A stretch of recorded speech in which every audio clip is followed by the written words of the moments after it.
berpeminat bola sepak Indonesia seperti Justin Hubner yang baru saja melengkapkan perpindahan dia ke pasukan J1 iaitu Cerezo Osaka. Jadi blend ni adalah Media asing sorot popularitas timnas Indonesia. Sulap pemain tak terkenal jadi superstar. Label dia kita tengok kat label tu. The guy used in this week, or is Stroud going to be in concussion protocol, might be able to play next week? Well, here's where we are, man. Basically, with Justin Herbert, he's visiting with hand specialists today. Penyebab Justin Hubner tak dipanggil Shin Tae-yong untuk laga timnas Indonesia versus Bahrain dan Cina di kualifikasi Piala Dunia 2026. I'm going to guess that when you 이렇게 너무 저한테 개인적으로 해준 것보다도 우리 양신애한테 무신양면으로 이렇게 해준 게 저는 너무나 고맙고 가슴 벅차고 감사합니다. 앞으로도 제가 인도네시아에서 더 잘해야 된다는 것을 느끼고 앞으로도 더 열심히 노력할 것이고요. 우리 양신 멤버들도. Shin Tae-yong berkata kalau timnas Indonesia lolos Piala Dunia 2026, mungkin saya akan tinggal di sini seumur hidup.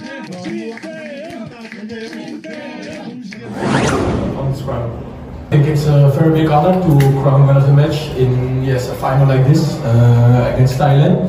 But of course, it's not only me because this is a team prestation. And we're all fighting together. So I think as a team we did amazing this tournament, and that I can score my goal and be crowned man of the match is for me very special. But I want to thank. Shin Tae-yong belum puas dengan penampilan Jens Raven, berikan syarat khusus jika ingin masuk timnas Indonesia senior. But I think during this tournament it's more and more. Ini argumentasi Bambang Pacul soal naturalisasi ini adalah kawan-kawan pemain sepak bola bisa langsung melihat bagaimana sesungguhnya seorang pemain sepak bola profesional dan memberikan catatan itu.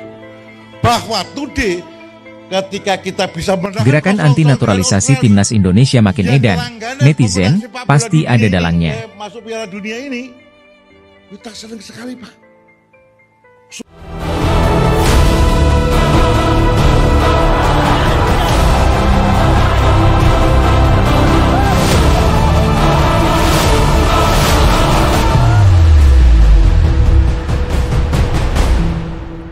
Media asing sorot popularitas timnas Indonesia, sulap pemain tak terkenal jadi superstar.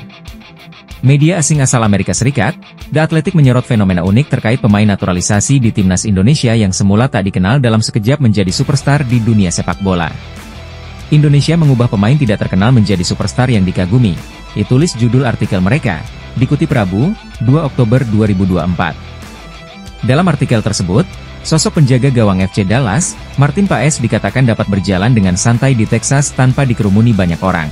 Namun, hal itu berbeda ketika Paes berada di Indonesia. Sejak bermain untuk timnas Indonesia, Paes selalu dikerumuni banyak orang saat berada di Jakarta. Penggemar sepak bola Indonesia disebut kerap memperhatikan segala gerak-gerik pemain. Bahkan di media sosial, warganet Indonesia dinilai tidak pernah berhenti memuja para pemain keturunan itu. The Athletic juga membandingkan jumlah follower starting 11 timnas Indonesia dengan 11 timnas Amerika Serikat. Kendati Amerika memiliki populasi yang lebih besar dibanding Indonesia, namun popularitas skuad Garuda di media sosial sangat tinggi. Para pemain di starting 11 timnas Indonesia unggul 26,9 juta followers berbanding 10 juta followers starting 11 The Youngs. Sebagai informasi, Indonesia memang sangat gencar menjalankan program naturalisasi untuk menambah kekuatan di kualifikasi Piala Dunia 2026 zona Asia. Kemarin, dua pemain keturunan berdarah Belanda Indonesia, Mees Hilgers dan Eliano Reigers resmi disumpah sebagai WNI. Keduanya dipastikan bakal tampil berlaga saat tim Merah Putih menghadapi Bahrain dan Cina di putaran ketiga kualifikasi Piala Dunia 2026. Dan sekarang ini, masa dia adalah masa untuk Indonesia. Ada campuran beberapa jenis pemain. Pemain daripada Liga 1, iaitu pemain-pemain seperti Enando Ari, pemain-pemain seperti Rizky Ridho, pemain-pemain seperti Witan Sulaiman juga yang daripada Liga 1. Pemain-pemain Ramadan Sananta, pemain-pemain yang berpangkalan di Eropah. Kita ada Nathan Chuao. Kalau aku tak sebut salah nama dia. Rafa Struik. Ada Rafa Struik, ada Eva Jenner, ada Marcelino Ferdinand. What a player. What a player. Marcelino Ferdinand. Dan juga ada beberapa nama lain yang sejak akhir-akhir ini meniti di bibir peminat bola sepak Indonesia seperti Justin Hubner yang baru saja melengkapkan perpindahan dia ke pasukan J1 iaitu Cerezo Osaka. Jadi blend ni adalah blend pemain-pemain Shin Tae-yong. Kalau kita tengok, kalau pemain-pemain ni ada label dia kita tengok kat label tu, player Shin Tae-yong. Sebab dia orang dah tahu cara permainan, dia dah tahu apa yang dituntut oleh Shin Tae-yong, dan dah tahu apa yang dituntut oleh rakan sepasukan mereka sendiri. Kalau kita tengok prestasi pemain, aku nak single out pemain seperti Rizky Ridho yang permanent fixture dalam plan Shin Tae-yong, sama ada untuk pasukan bawah 23 ataupun pasukan senior kan. Level dia dah lain Kish. Level dia dah memang level seorang centre back kebangsaan yang boleh bersaing di peringkat antarabangsa.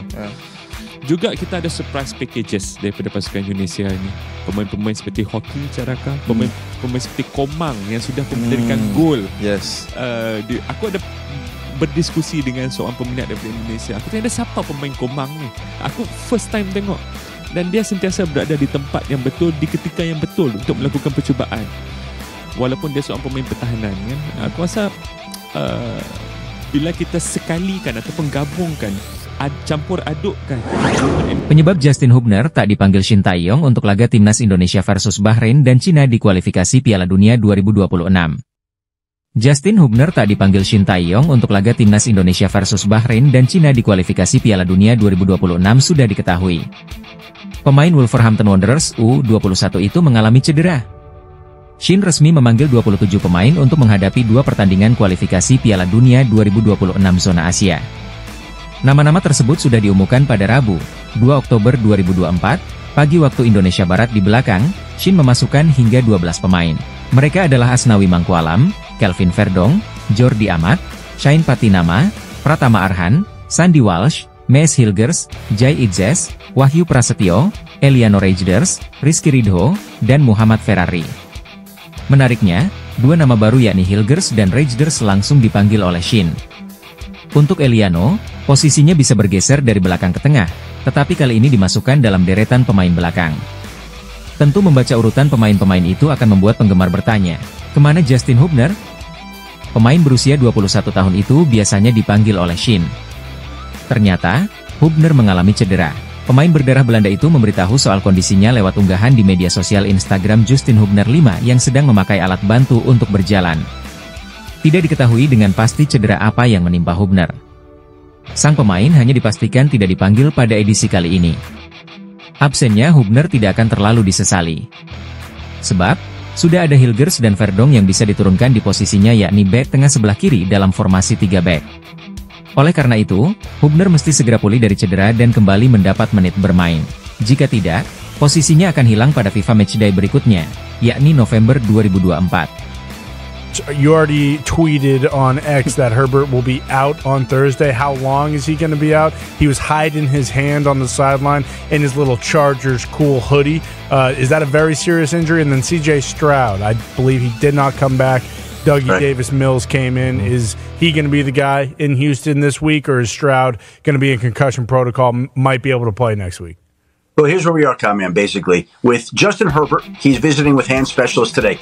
The most noted one is Stephen Shin, who is a noted hand specialist in Los Angeles, and they're going to figure out what he needs to do. Now, I'm going to guess that when you have a fractured index finger, that it's going to be very hard to throw a football for the remainder of the season.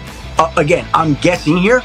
He's not playing Thursday night, okay? He will not play Thursday night. Justin Herbert is different in that he's come back and played at various points when people said he wouldn't or couldn't, and he has. And we saw Trevor Lawrence do the same thing with a high ankle this past week. So Justin Herbert has a high threshold, but that's a tough one to overcome when your quarterback index finger's fractured. So I'm going to guess that there's a decent chance that we don't see him again this season, but that's what they're trying to figure out by meeting with these doctors. Is there a way to get him back? How soon could he get back? Does he need surgery?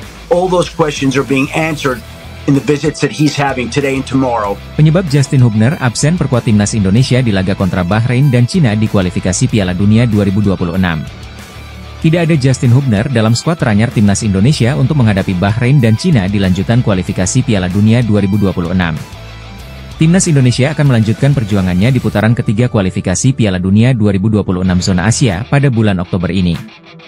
Dua lawan yang menanti adalah Bahrain dan Cina dan keduanya adalah partai tandang yang akan dimainkan pada tanggal 10 dan 15 Oktober 2024 mendatang. Skuad Garuda telah meraih hasil positif dalam dua pertandingan sebelumnya di bulan September 2024 dengan menghadapi Arab Saudi dan Australia. Tim asuhan Shin Tae-yong telah meraih 2 poin dari dua laga penting tersebut, dengan menahan Arab Saudi 1-1 di Jeddah dan Australia dengan skor 0-0 di Jakarta.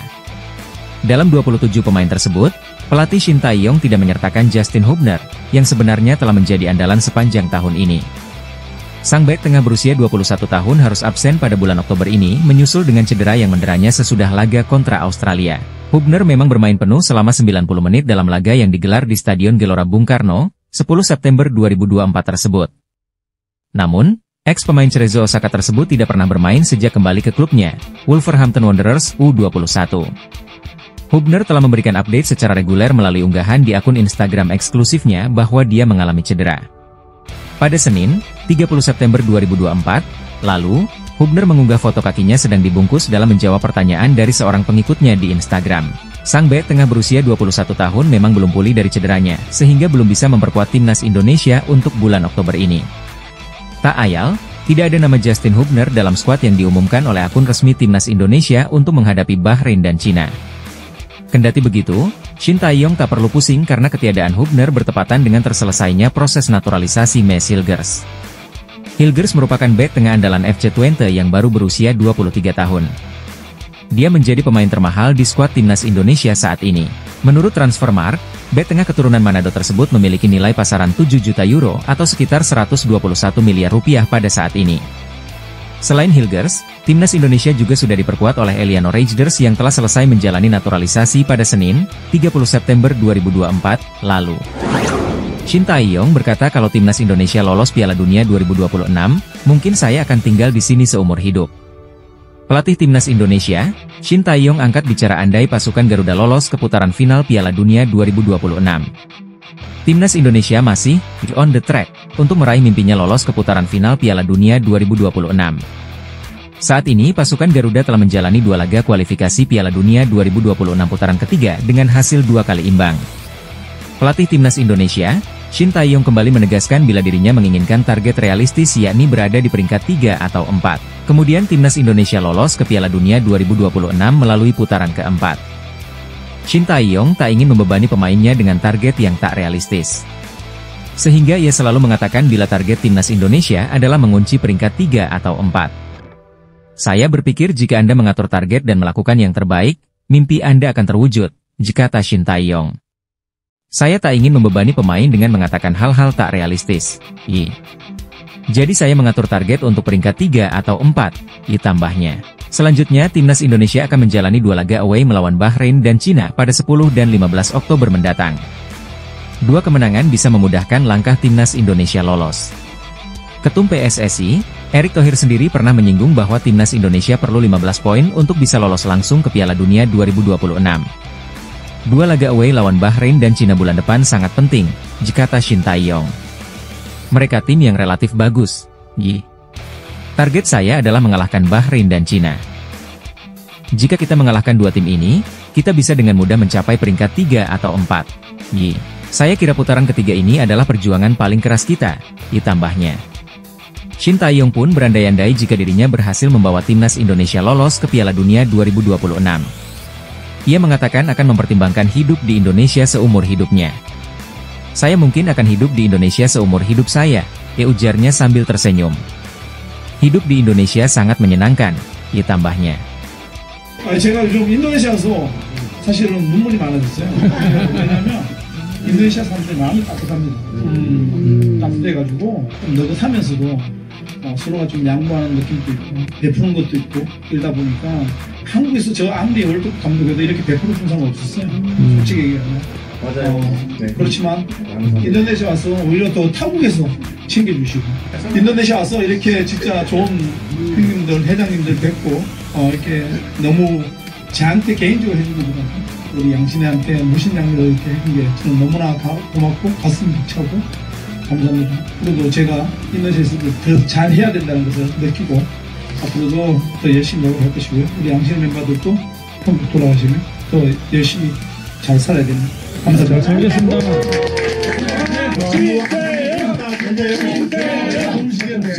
Shin Tae-yong belum puas dengan penampilan Jens Raven, berikan syarat khusus jika ingin masuk timnas Indonesia senior. Pelatih timnas Indonesia, Shin Tae-yong, memberikan syarat khusus kepada Jens Raven jika ingin dipanggil ke tim senior. Jens Raven sukses membawa timnas Indonesia U20 lolos ke putaran final Piala Asia U20 2025 yang akan digelar di Cina. Keberhasilan ini didapat usai timnas Indonesia U20 imbang melawan Yaman 1-1 di Stadion Madia, Jakarta, Minggu 30 September. Hasil tersebut menempatkan Garuda Nusantara sebagai juara grup F dengan mengoleksi 7 poin dari 3 pertandingan. Yaman yang memiliki poin sama tetapi kalah produktivitas gol lolos ke putaran final sebagai salah satu runner-up terbaik.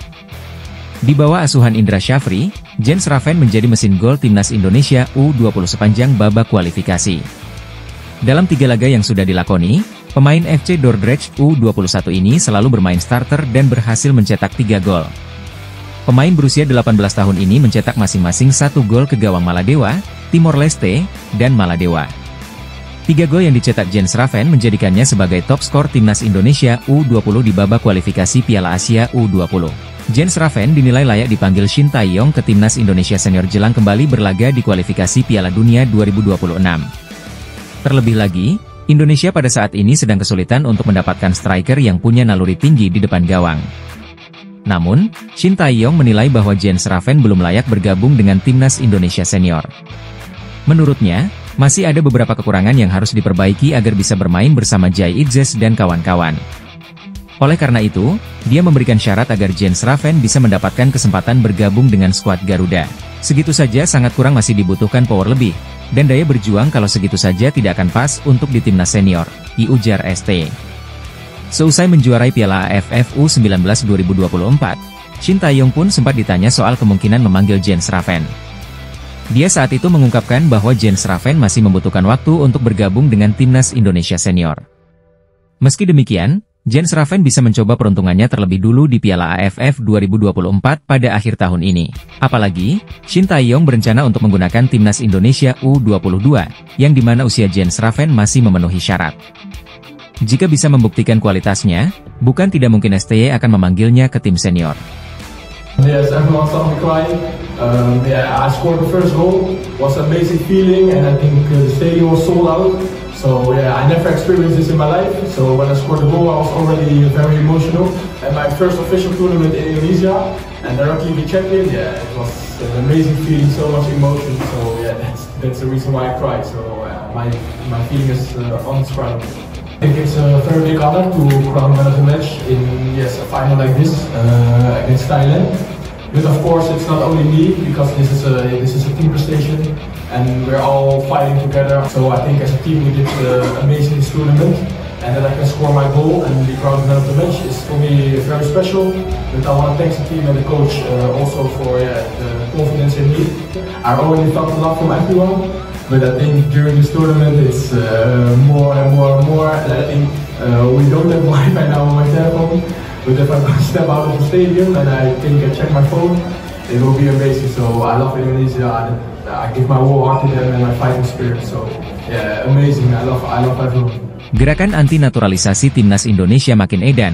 Netizen pasti ada dalangnya. Sepak bola Indonesia tengah dihebohkan dengan banyaknya gerakan anti naturalisasi di timnas Indonesia yang dihembuskan oleh oknum-oknum tertentu. Gerakan anti naturalisasi ini jadi perbincangan setelah munculnya spanduk di Jembatan Penyeberangan Orang (JPO) di Bilangan, Jakarta. Dalam spanduk itu, tertulis kalimat menolak program naturalisasi di timnas Indonesia yang belakangan gencar dilakukan oleh PSSI. Naturalisasi bukan kami. Kami anak kampung sini. Akamsi. Bunyi kalimat di spanduk yang bertuliskan nama sebuah organisasi, yakni Masyarakat Sepak Bola Indonesia, MSBI. Sontak spanduk itu menjadi obrolan netizen setelah diunggah oleh akun X, Twitter, Endraknun dan disebarkan di berbagai media sosial seperti Instagram. Banyak netizen mengecam kalimat dalam spanduk itu dan meminta pihak berwajib untuk mengusut dalang dari propaganda anti-naturalisasi itu. Ada dalangnya ini kalau berani terang-terangan begini, yang pasti berduit, bunyi komentar akun MJ di Instagram. Cari siapa dalang di balik banner itu, kita kasih salam olahraga. Bunyi komentar akun KID, pasti di belakang ini ada dalangnya. Bunyi komentar akun TO. Gerakan anti naturalisasi ini sejatinya berlangsung sejak lama dan makin masif belakangan ini dengan banyaknya pemain naturalisasi yang ada di timnas Indonesia. Hingga artikel ini dibuat, tercatat ada 14 pemain yang dinaturalisasi di era Shin Tae-yong, baik itu pemain keturunan maupun lewat jalur istimewa. Bahkan nantinya ada 5 tambahan pemain naturalisasi baru lagi untuk timnas Indonesia, yakni Mes Hilgers, Eliano Rejders, Dion Marks, Tim Gepens, hingga Maures Mohinoke. Karena maraknya naturalisasi inilah, muncul gerakan anti-naturalisasi yang kini mulai terlihat lewat spanduk ataupun ucapan dari beberapa tokoh. Terbaru, ada sosok Hifni Hasan yang secara belak-belakan mengkritik naturalisasi di hadapan pelatih timnas Indonesia, Shin Tae-yong, pada acara Santini Jebreet Media Award. Pertama, saya mau berbicara tentang Coach Shin Tae-yong. Jadi, saya ini orang yang paling keras untuk masalah naturalisasi, kata anggota Komite Eksekutif NOC Indonesia itu. Saya coba memberitahu kepada beliau, jangan terlalu banyak pemain naturalisasi dibawa ke tubuh sepak bola Indonesia, lanjutnya. Sementara itu, pro kontra soal naturalisasi pun mendapat atensi Shin Tae-yong. Pelatih berusia 53 tahun itu menyebut adanya pemain naturalisasi membuat timnas Indonesia naik level. Shin Tae-yong bahkan meminta publik Indonesia, terutama yang kontra naturalisasi, memiliki pandangan luas terkait adanya pemain naturalisasi di tim nasional. Ada yang bilang ini menyusahkan pemain lokal, tapi tolong jangan salah sangka, kalau kita bisa naik ranking FIFA sampai top 50, sepak bola Indonesia tidak akan gampang runtuh, kata Shin Tae-yong. Pak Paco setuju gak dengan naturalisasi? Oke? Lah Bambang Paco masih ketua Komisi 3 yang gedok ya bos. Iya toh? Jadi naturalisasi ini kita bisa ngeliat dulu. Pasukan kita, pemain kita bisa ngeliat langsung praktek di lapangan. Oh, untuk menjadi seorang pemain sepak bola itu, yang hebat itu harus punya disiplin tinggi. Yang dipelajari ternyata bukan hanya sepak bola, tetapi mental juga dipelajari. Ngeliat langsung, ini bukan transfer of knowledge, tetapi ini melihat contoh langsung di depan mata. Adinda sekali saya tanya sama Diko, Republik Indonesia ini olahraga yang paling digemari apa? Sepak bola. Oke? Setiap negara yang sepak bolanya digemari rakyatnya, pasti sepak bolanya maju. Di kita maju enggak? Enggak. Tapi pembangunan sepak bolanya luar biasa.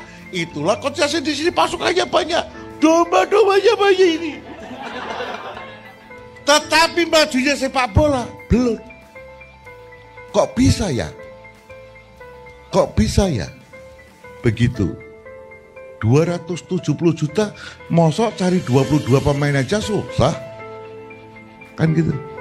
Nah, ini argumentasi Bambang Paco soal naturalisasi ini adalah kawan-kawan pemain sepak bola bisa langsung melihat bagaimana sesungguhnya seorang pemain sepak bola profesional dan memberikan catatan itu. Bahwa today ketika kita bisa menahan 0-0 dengan Australia yang langganan pemenang sepak bola dunia ini, masuk Piala Dunia ini, kita senang sekali Pak. Semua ure-ure Pak. Kecuali Towel.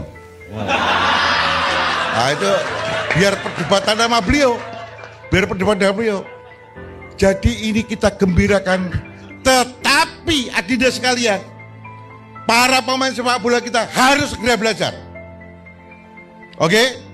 Melihat itu di mukanya. Langsung melihat. Oke? Itu harapanku ketika di Komisi 3 aku katakan itu di dalam soal naturalisasi. Oke? Jadi Pak Paco setuju gak? Sementara setuju. Tapi ketika kita udah jagoan, ya gak perlu kita bisa ya kita saja. Kalau sudah bisa, kalau belum belajar. Bukan transfer of technology, tapi ini adalah transfer of skill,